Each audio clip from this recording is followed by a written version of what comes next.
కాకరకాయ పల్లి కారం. ఈ కాకరకాయ చాలా రకాలుగా చేసుకోవచ్చు. ఇలా రౌండ్ రౌండ్గా కోసుకొని ఆరబెట్టుకొని చేయడం వల్ల కొంచెం ఆయిల్ తక్కువ పడుతుంది, తొందరగా వేగుతాయి.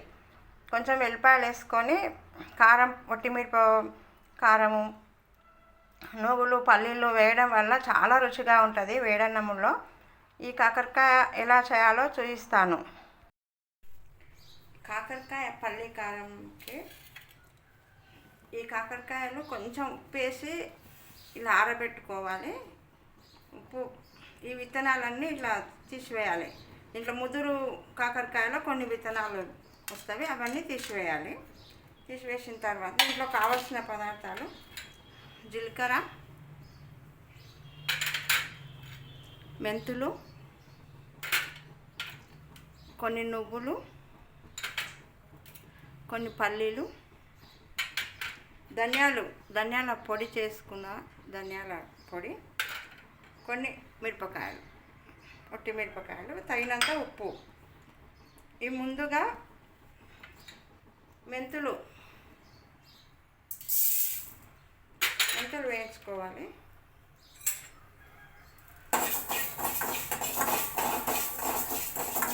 మెంతులు వేసిన తర్వాత జీలకర్ర,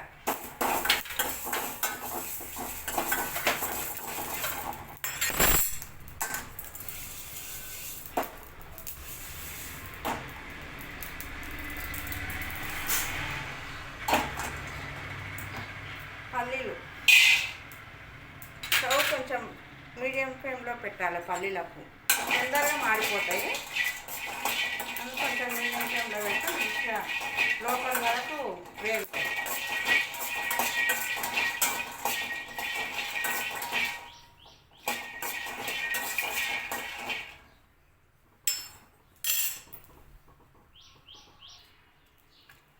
ఇలా దూరగా వేగిన తర్వాత ఈ పొట్టు తీసి శుభ్రం చేసుకోవాలి పల్లీలను. అలాగే నువ్వులు కొంచెం దూరగా వేసుకోవాలి. ఈ వేడికే సరిపోతుంది.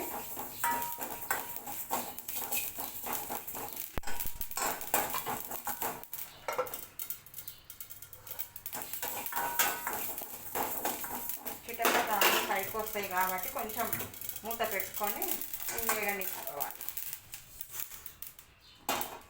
తర్వాత కొంచెం ఆయిల్, ఒక స్పూన్ ఆయిల్ వేసుకొని ఈ ఎండుమిరపకాయలు ఇట్లా 2 కట్ చేసుకోవాలి. మిరపకాయ ఒకటే ఉంటే తొందరగా వేగవు, లోపల నుంచి వేగాలి కాబట్టి ఇలా కట్ చేసుకోవాలి. కట్ చేసుకొని ఈ మిరపకాయలు కూడా వేగనిచ్చుకోవాలి, దూరగా వేయించుకోవాలి.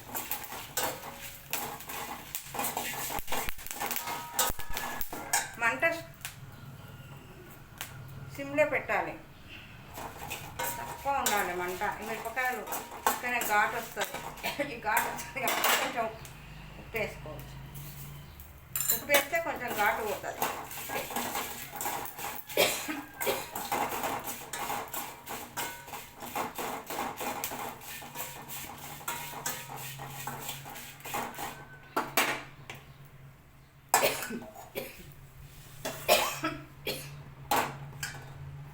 ఇదే బాండీలో కొంచెం ఆయిల్ వేసుకొని,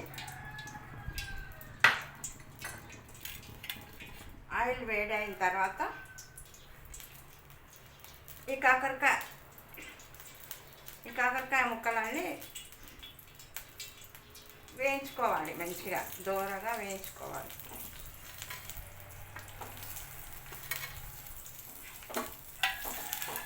సిమ్లో పెట్టి ఇది దూరగా వేగుతుంటే ఇవన్నీ మిరపకాయలు, పల్లీలు, నువ్వులు, జీలకర్ర, మెంతులు అన్నీ గ్రైండర్కి వేసేసుకోవాలి. ఇవి చిన్న మంట మీద వేగుతుంటాయి.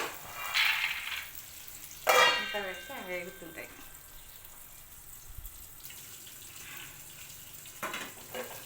ఇలా మూత తీసి మధ్య మధ్యలో కలుపుకోవాలి. లేకుంటే మొత్తం ఒక పక్క మాడుతాయి, ఒక పక్క మాడకుండా ఉంటాయి కాబట్టి మధ్య మధ్యలో ఇలా కలుపుకుంటూ ఉండాలి. కొంచెం దూరగా అయిన తర్వాత ఇంకా కలుపుకుంటూనే ఉండాలి. ఇప్పుడు ఇంకా కాలేదు కాబట్టి ఇంకా కొంచెం సిమ్లో పెట్టి మూత పెట్టచ్చు. ఇంకా కొంచెం సేపు అయిన తర్వాత మూత తీసి కలుపుకుంటూ వేగనిచ్చుకోవాలి. లేకుంటే మొత్తం మాడిపోతే రుచి ఉండదు. ఈ కాకరకాయను ఎన్నో రకాలుగా చేయొచ్చు. కాకరకాయ టమాటా వేసి చేయొచ్చు, పచ్చిమిరపకాయలతో చేయొచ్చు, కాకరకాయ పూర్ణంలా ఇట్లా మొత్తం పొడి కాకరకాయలో పెట్టచ్చు. ఇలా ఒక రకం ఇలా చేసుకుంటే కూడా చాలా బాగుంటుంది. ఇట్లా అన్నం పక్కకు ఇట్లా కూర పప్పు చేసిన రోజు పక్కకు పెట్టుకొని తినచ్చు. చాలా బాగుంటుంది. ఇది నిల్వ కూడా ఉంటుంది. ఫ్రిడ్జ్లో పెట్టుకుంటే కొన్ని రోజులు నిల్వ కూడా ఉంటుంది. ఫ్రై చేస్తున్నాం కాబట్టి కారం పొడే కాబట్టి ఒక 10 రోజులు నిల్వ ఉంటుంది.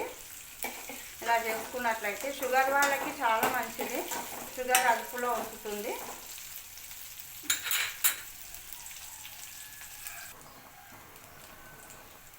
ఇలా దూరగా వేగుతున్నది. ఈ వేగేటప్పుడు కొంచెం కరివేపాకు కూడా వేయచ్చు. కొంచెం కరివేపాకు వేస్తే రుచి బాగుంటుంది.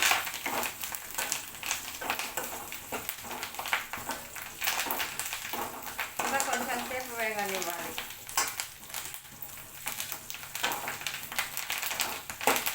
ఇలా కలుపుకుంటూనే ఉండాలి. ఇప్పుడు మొత్తం వేగే వరకు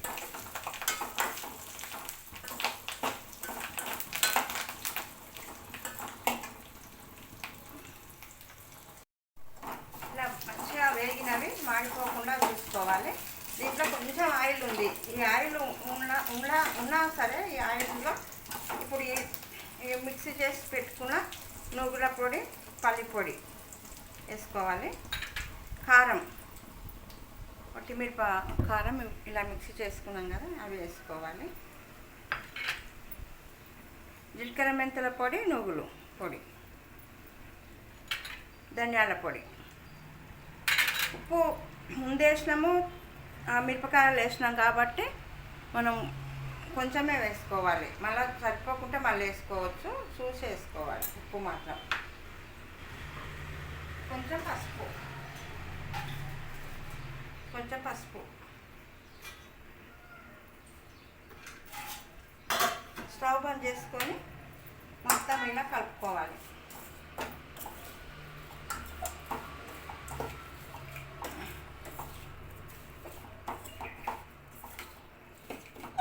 ఈ ఆయిల్ కొంచెం ఉంది కాబట్టి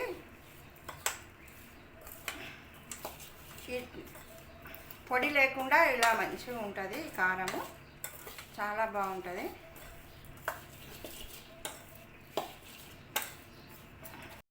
అండి ఈ కాకరకాయలు ఎక్కువ కూడా చేసుకోవచ్చు. నేను కొన్ని చేసి చూపిస్తున్నాను.